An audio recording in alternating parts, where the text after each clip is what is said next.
If you have a business that's only got female co-founders, you get 2% of funding in the UK. People choose people that look like them to invest in because they think, okay, there's so much risk in investing in a business. And if you can see yourself in someone, I mean, to get to an angel investor level, you've had to work like crazy to get that amount of money. So you are then trying to de-risk everything, and you're trying to find people like you who work like you and who will have the results that you've had. So I don't think it's conscious, but I think unfortunately most of the people to give the money are white men, middle-aged men.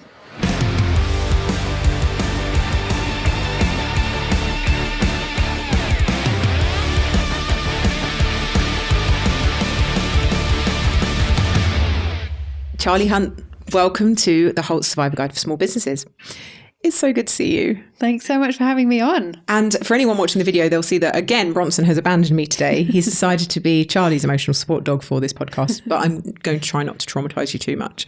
I've invited you here today because firstly, you're a tech entrepreneur, and as a female tech entrepreneur, you're in the minority. So we're definitely going to talk a little bit about that. So, but also what's come to light in our podcast conversation is that you are the child of an entrepreneur, and you've definitely inherited a lot from that. So we want to talk about the parent guilt that so many of us business owners have, and the perspective of someone who grew up with an entrepreneur parent, to sort of add some context to that guilt that so many of us feel. So why don't you first tell us a little bit about your kind of career journey to date and what you're doing at the moment? Okay, so I started off my career in marketing and travel. So I did loads of internships and things in uni holidays and just between uni and school. Then I set up my business, my copywriting agency at uni. I thought, writing a 3,500 page website, doing my finals and studying writing my dissertation would be a great idea all at once. So you're not afraid of hard work? No. And then, so I had the copywriting agency for 13 years, still going. And then Chris and I set up Lime last year, which is a LinkedIn tool.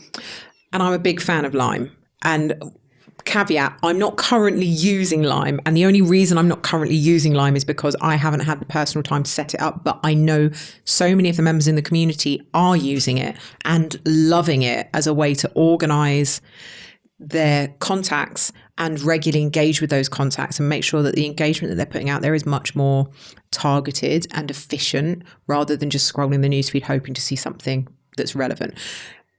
You and I have met multiple times along with your romantic partner, Chris, and also your business partner, Chris, which is brave. And I know Chris extremely well. It was through Chris that I was introduced to HoPE4, the charity that I'm on the board of now. So we've got quite a bit of history between us. And when you and Chris started telling me about Lime over champagne and Thai food, I think it was. I think so. I got really excited because it's filling a gap that definitely is there in terms of LinkedIn. People don't know who to engage with. They don't have the time to be finding people. They've got all these people in their network that they probably connected with years ago and don't really understand the relevance of them or forget that they're even there. And Lime is completely safe to use your LinkedIn account, unlike a lot of third-party apps that put your account at risk. Lime is entirely safe. Yep. Doesn't connect through your LinkedIn account. You upload your own data to it and then it acts like a CRM. So how did you and Chris come up with the idea for Lime initially? So the first problem we encountered was Chris used to do these amazing daily vlogs. Yes, I remember them very well. And they took him hours every day to film them, edit them, and then kind of, a lot of LinkedIn is kind of babysitting comments and things, isn't it? Mm-hmm. So he'd built up this lovely community of people who all knew each other in the comments and they all knew him. And they were commenting every day. And he realized about 6 months later, he was still getting the same levels of engagement, but it was just different people. And he calculated, I think, about 40% of that network. Wow. And that's because of the way the algorithm works. Obviously, it has to show you new stuff and new people all the time. But that's not the way B2B sales work. They take years or months to build up a relationship until someone's ready to buy, or it's the right time, or they're looking for that product, or whatever it is, or they trust you enough. So there was just this mismatch between the way the two things worked. So Chris he's so clever, was kind of thinking about how we would do a tool without breaking LinkedIn's rules. And because of the recent kind of GDPR rules, and Chris had a business that didn't quite take off in GDPR, so we're quite lucky he had that. And so LinkedIn has to give you this download of your contacts as the GDPR rules. And so we just kind of invented something around uploading all your contacts, and then how do you manage them and how do you turn those into sales and leads? And you've been, so when was Lime launched? It's got to be over a year ago now. No, I think it was May last year. So I think it's really that recently? Yeah, it's only about 8 or 9 months old. So that was when it launched. So, but you and Chris built this in like record time, from the actual idea when he started actually making it happen to when it was a usable tool. And I remember we were sat in that restaurant, weren't we? And he was showing me on the laptop before it went live, showing me how it would all work. Yeah. And we got told off for having the laptop. Yeah. She weren't allowed to have a laptop in this particular restaurant. And he was showing me it all. And I was like, no way, what? This is wild. How? Oh my God, this is crazy. And ideas started to come to me about like what else you could do. And that was the whole purpose of me being there, right? How long was that period? Because it was wildly short, wasn't it? Yeah, I think so. It was, ticking along in Chris's brain for a few months. And then I'd say it took him about 2 or 3 months to build it. That's the kind of MVP. Yeah. And now we've got Lime 2.0 coming out in the next 2 weeks. So which can we talk about the new features? Yeah, we can. Yeah. Okay, so for anyone who isn't maybe familiar with the back end of LinkedIn, if you go into your settings on LinkedIn, there is a data section where you can download a CSV file of every contact, and it has the date you connected. It has a little bit about like the industry and basic information about that person's profile. But you then upload that CSV to Lime, and you can sort through your contacts. So when I went in, I just put in recruiter, and it showed me all of the recruiters in my network, allowed me to tag those people. And I could also look up, people that I'd connected with back in 2012 that were no longer relevant, and very quickly delete those people. One by one. You still have to do it one by one. You can't mass delete, but it allowed me to delete them very quickly. And I was like, whoa. Now, I have 30,000 connections on LinkedIn. So for me, that was like, I don't think I've got the time to actually do all this. And also I'm not very targeted with my engagement, a bit more random as a person in general in life. But for people that want to be very structured, very efficient, and spend their time very intentionally on LinkedIn, Lime is perfect. It sounds like I'm advertising for Lime, but it really is filling that gap that LinkedIn does not allow you to do that. Their filters are very difficult to use, and you still have to sort of one by one. There's no way of tagging people. There's no way of filing them in any kind of sense or making notes about those people, which Lime allows you to do. Yeah. So how have you, when you started using Lime yourself, what did you notice happened to your account? My impressions have gone crazy. I mean, I would say I was not very, I wasn't very kind of rigorous. I was a bit random like you with LinkedIn before. So I'm a bit more targeted with what I'm doing now. But I think that's because Lime allows me to see what's working and what isn't working. But the commenting especially, so you can set follow-up schedules for each person that you want to stay in touch with. And then those people are much more likely to see your content. But also LinkedIn sees that you're very active and you tend to get a lot more impressions. But because those people that you actually want to work with are seeing your content, you're actually getting in front of them and they're seeing your expertise. So my impressions have gone through the roof. I'm getting like 3 leads a week for the copywriting agency, and I don't even promote that on LinkedIn because they only allow you to talk about kind of set things. They don't like you to talk about anything outside of your expertise. And then we're getting about 10 to 15 signups for Lime a week as well. Through your engagement? Through just me. Yeah. And you can actually track that because you can see who the people are that you're engaging with and in engaging with your content from how you're using Lime. Yeah, exactly. And also I look at the analytics on the site and everybody's coming from organic LinkedIn, basically. So we're probably then coming up to a year since Chris started working on it. Yeah. There or thereabouts, 10 to 12 months. Yeah. So you've literally developed and grown Lime. And do you have a kind of rough idea of how many monthly subscribers you've got on Lime now? Yeah, we've got about 200 at the moment. That's great. Considering you've not actually done any paid marketing at all. Yeah. That's incredible in such a short period of time, like 6 months since you really started pushing it hard. Yeah. Do you feel proud of that? Do you realize how big that is? Yeah, I think I thought it was like crazy small numbers. And then one of my mentors, he's had a tech startup, and he's like, you don't understand how few tech companies actually even get to revenue. Yeah. Like even 200 customers is a huge milestone. So yeah. And I think it's one of those things, one of those tools that when more people understand how useful it is and safe, because that's the key thing. There are plenty of third-party apps out there that are like, we can automate your commenting, we can automate sending DMs, sending connection requests. Every single one of those requires your account on LinkedIn to be linked with that third-party app. And that link breaches LinkedIn's terms of service. And even if you have a plugin, we spent a lot of money and time developing a plugin, all the money we had in the account. And then Chris was like, LinkedIn can see when you got a plugin and it doesn't like it. So we abandoned that, and we've got the app coming out now. But and that's part of the most Lime important 2.0 thing. Yeah, and we've all seen people actually get banned, and more often than not, people do get their accounts back. But my God, if you and it's happened to me. I've been banned on LinkedIn a couple of times. Yeah, one of them was for the emoji in my name. Oh. That was a whole story. I had to fight to get it back and legally change my name to Leah Rainbow Turner, but that's a whole other story. But when you rely so heavily on it as your lead gen, which I did, it was my only source of leads, it proper put the fear in me. And that was like, right, time to build an email list, time to start thinking about where else I'm going to make revenue, because if this happens again, I'm screwed. So I think Lime is a fantastic tool, and I highly recommend anyone actually goes and looks into it. So you had an agency for 13 years before you ventured into tech.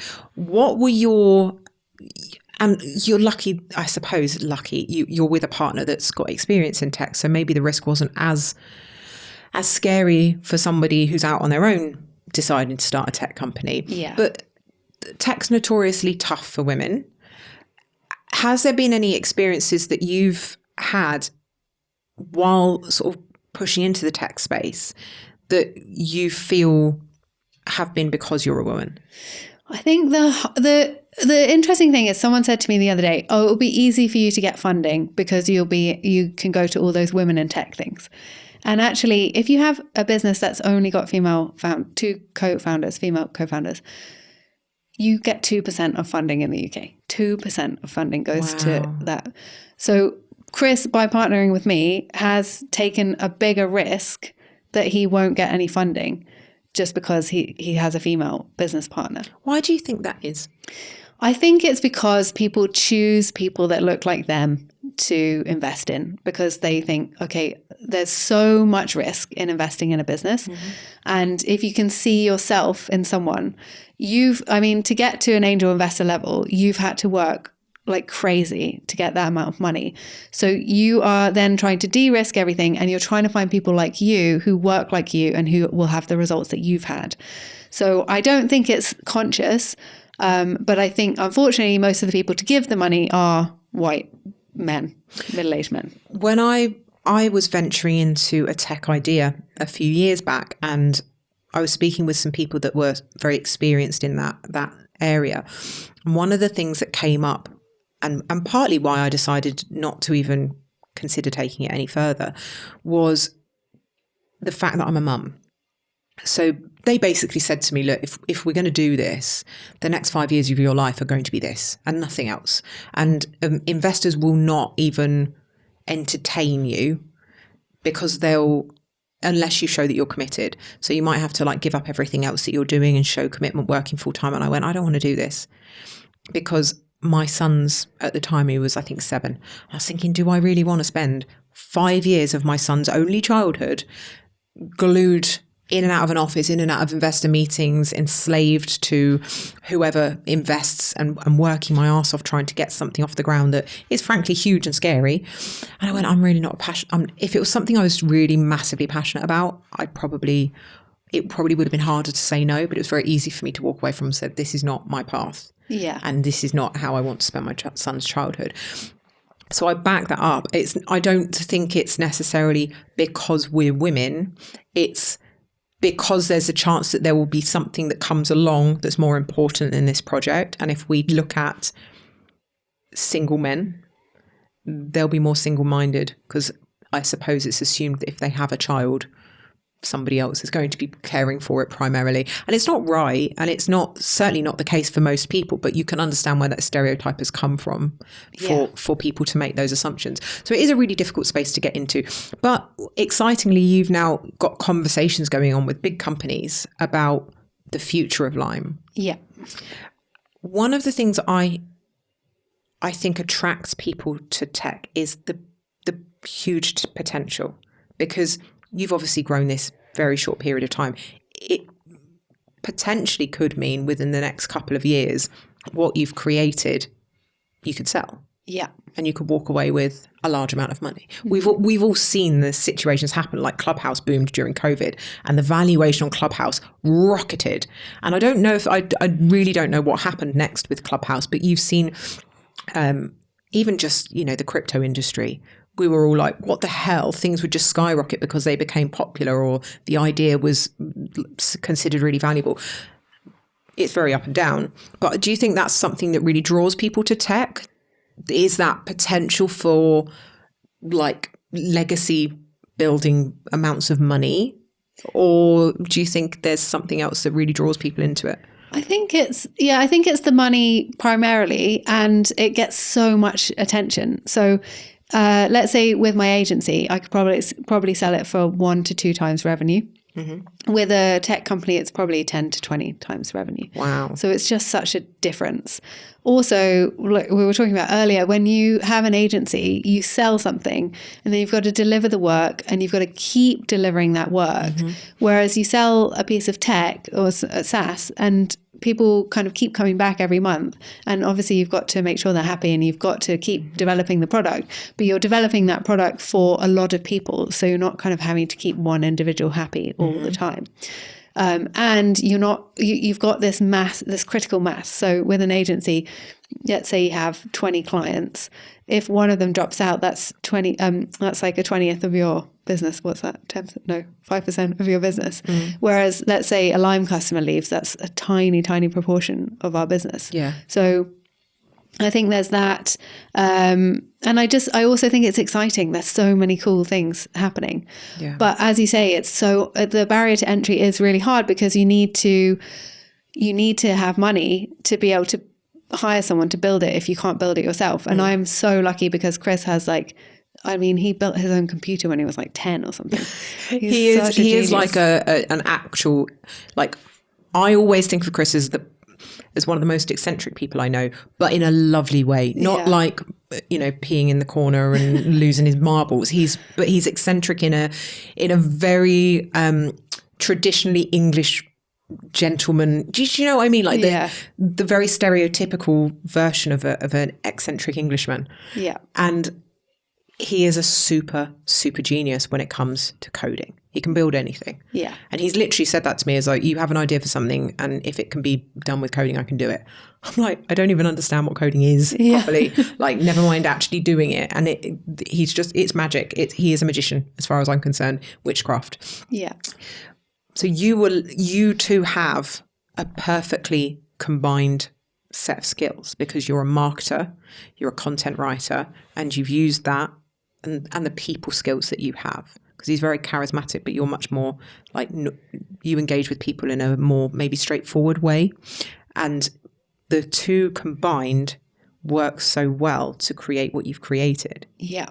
And but it can't be easy. Like, working with an evil mad genius, not evil, I love you, Chris, but working with a genius has its challenges, but also a genius that you never leave because you're also romantic partners. Yeah. Now, I've dated entrepreneurs in the past, and the thing that I have struggled with while dating entrepreneurs, one at a time, not multiple at a time, just for clarity, is I never switch off. Because we are both always thinking about our businesses, discussing ideas, discussing ambitions, problem solving, whatever it might be. Our brains are always on, and turning off is very difficult. Is that something that you've found, and how do you cope with that? So I think Chris and I are lucky with Lyme because we're still in the honeymoon period. So I don't mind talking about it all the time. Chris is probably better than I am at switching off. And he's very good at telling his mind, okay, I'm relaxing now, or okay, I'm working now. Really? He's really good at that. And I think we started off working together. So we met through work. And then we did a bit of work together. And then he started to get more involved in Proof. And then we did Lyme together. So I think because we've always had that, it works quite well. I also think it's useful because we argue at work. So we get all the arguing out and we don't really argue at home as much. I mean, we do argue, but not as much as I normally would with someone. So I think it does work. It's difficult because you obviously can't like go home and bitch about your colleague to your partner. But Chris and I have both been solo founders Chris for ages and me for 13 years. So we do come to blows quite a lot because I'm used to having the final say and he's used to having the final say. Do you have any like ground rules in your relationship? So you haven't really had to have those conversations, like laying some ground rules. We don't talk about, like, if you have an argument about something at work, is there sort of an unwritten rule that we do not take this home? We leave that in the office kind of thing. We're quite good at our arguments blow over. They don't last very long.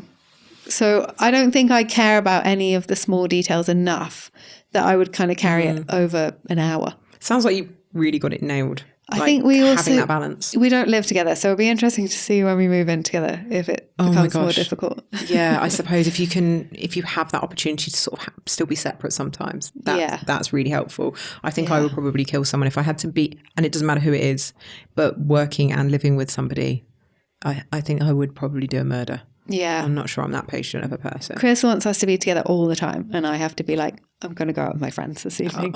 So it's he's a bit like Bronson. Yeah.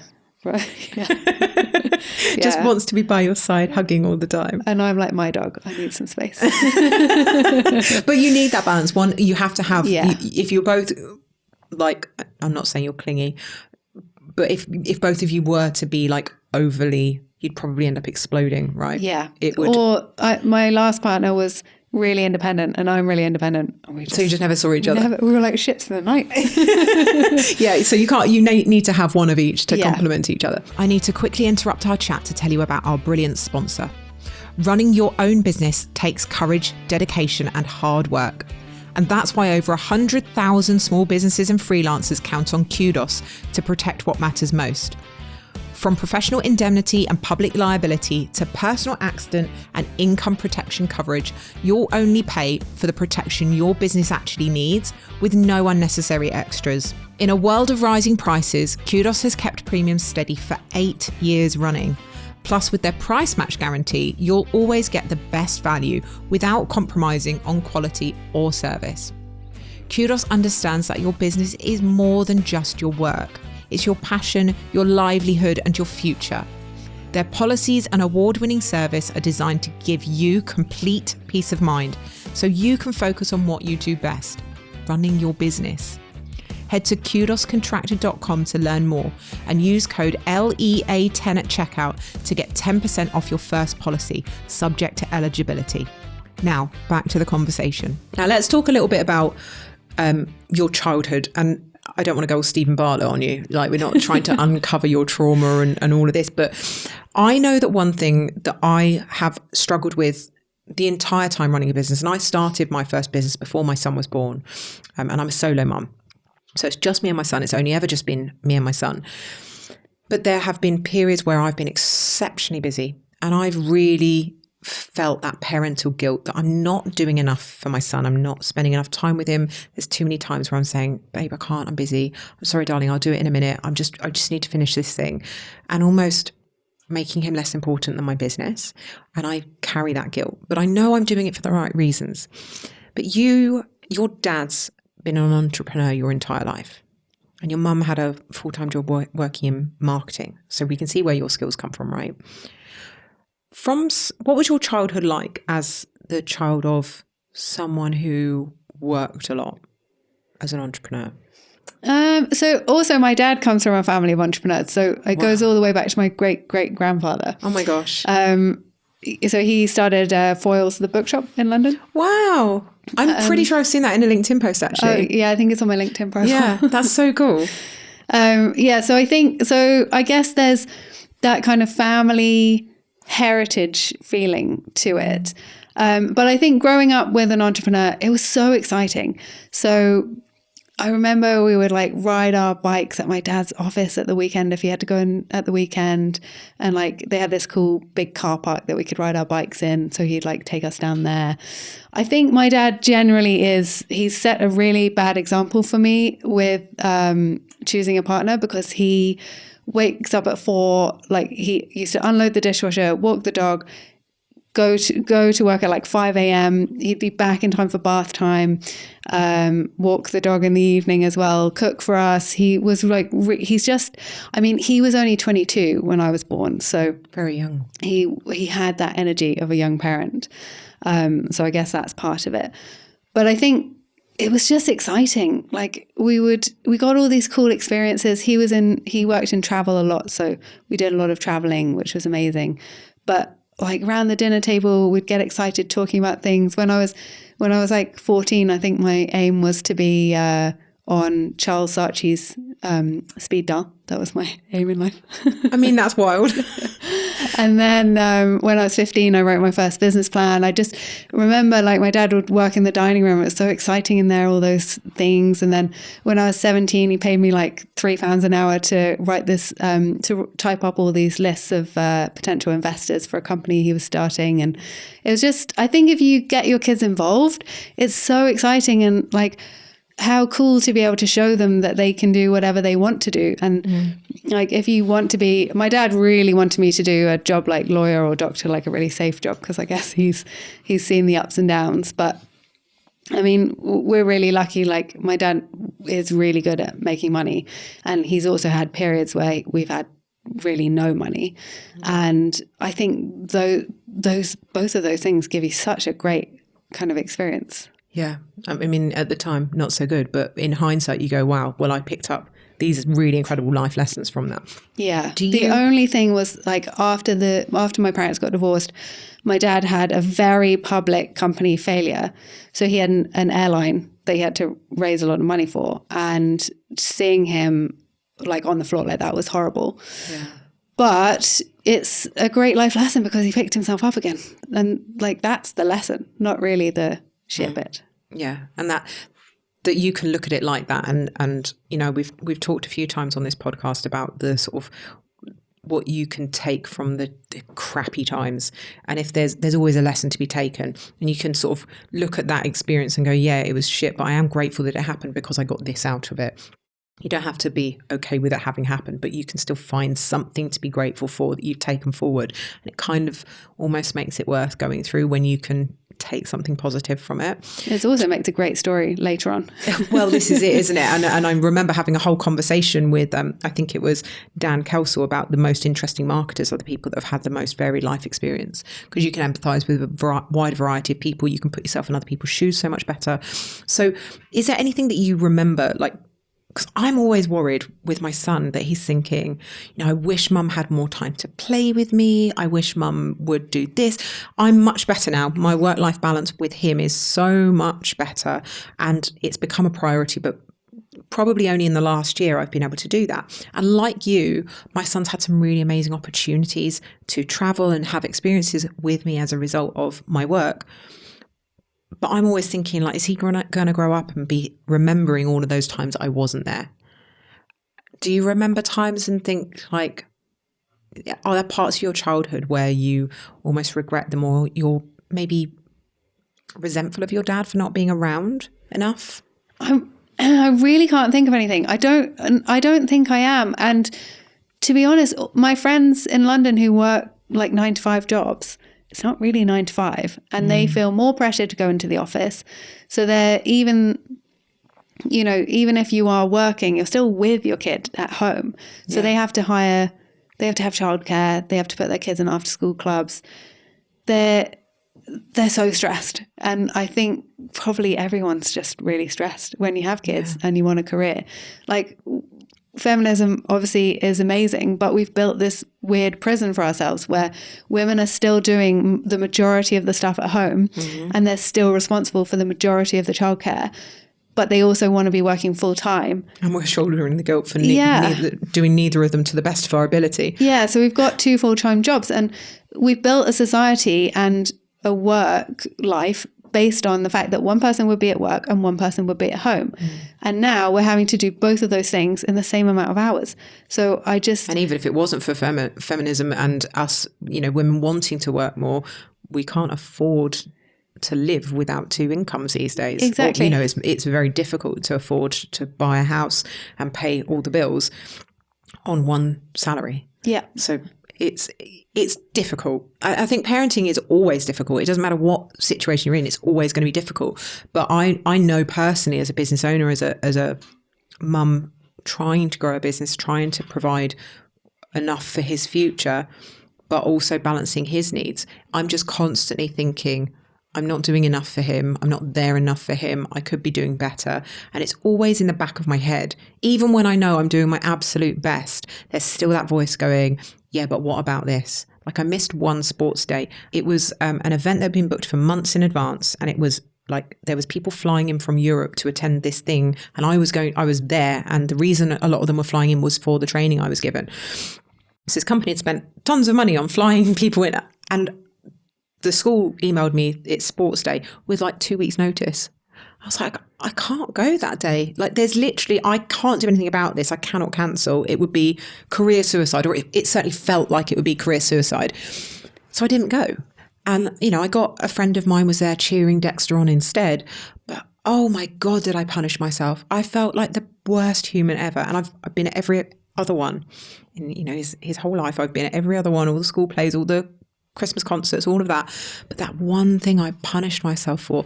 And I guess what you're saying is there's so much you get from having a parent that works hard, that has helped you. Is that what you're saying? Like, do you feel like a lot of what you're doing now, your work ethic, your tenacity, do you think that would have happened if you didn't have a dad that was doing what he was doing?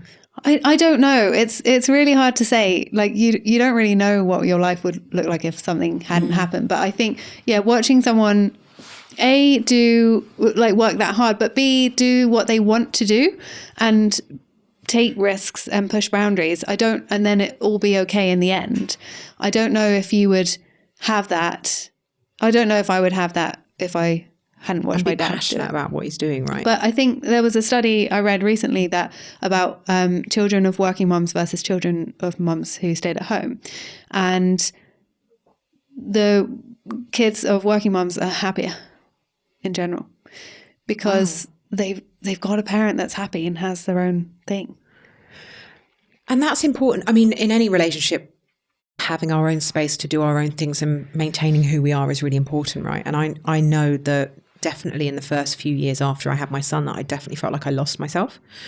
I just didn't know who I was anymore, because I was now working full time for my clients, but also working full time for my child. I was literally like, everything was on me. He was completely dependent on me. And I was like, okay, yeah, but who am I now? Because I'm this person to my clients, I'm this person to him, but I've got no time for friends. I've got no time for dating. I just don't have any time to be me. And that got easier as I got older. But I think it was never as good in the first 5 years of my son's life. When it started getting good was when I started doing a job that I loved. And when I started doing the LinkedIn training, I was really passionate about growing the brand, about the challenges, about learning new things. And I suddenly was excited by getting up in the morning. I wasn't like going to my desk and going, ugh, more medical reports, ugh, more building surveys. I was like, oh, what am I doing today? This is exciting. I'm working with this really cool person and I'm having a go at this thing and I'm learning how to do this thing. That passion in me, it was like a light that went on and I was super passionate. There's probably maybe you'd say there was, but is there any better gift than you can give to your kids than that example of excitement for what you're doing? Because I can't think of anything worse than spending 40 hours a week hating what I'm doing. Yeah. Or and doing then, it for somebody else. And then your son thinking that he has to spend his life doing that as well. And if that's what he wants to do, great. But like staying in an unhappy relationship, right? If you and your husband or wife are not happy, but you're staying together for the kids, but the kids see mum and dad arguing all the time instead of a loving relationship.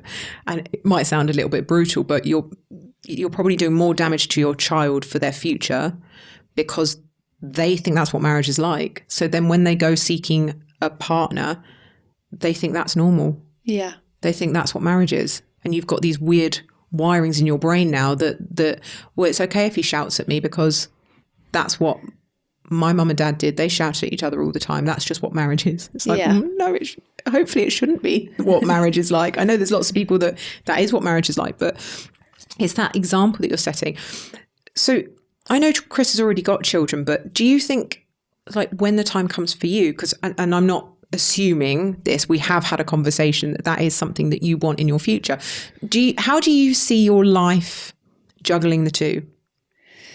I guess, I mean, firstly, Chris is very hands-on. He's very hands-on with his kids now. So I think, firstly, it's don't marry your own glass ceiling. And then... That's such a good phrase. I did steal it from someone else. And then secondly, I think just having a business is great because you can get up before everyone else or you can go to bed after everyone else and you can work on a Saturday morning, or you can, like Chris takes his kids to taekwondo every Tuesday night and he codes in the car park of the taekwondo. That does not surprise me. So, you can do things like that without having to have this presenteeism that you have as an employee. And I think that's the main thing, is escaping that presenteeism. Like if you have to do emails on your phone, you're still doing your emails. Why does it matter if you're sat in a rented office in the middle of the city or not? Yeah. And if you want to make your business a bit more automated, or you want to take less money and hire somebody to fill those gaps for the first 5 years or something, and then think about money a bit more after, that's fine too. I think you can set it up how you want to work around your life. Freedom. Yeah, it's definitely evolved over the last 5 years for me. Like the first year it was COVID.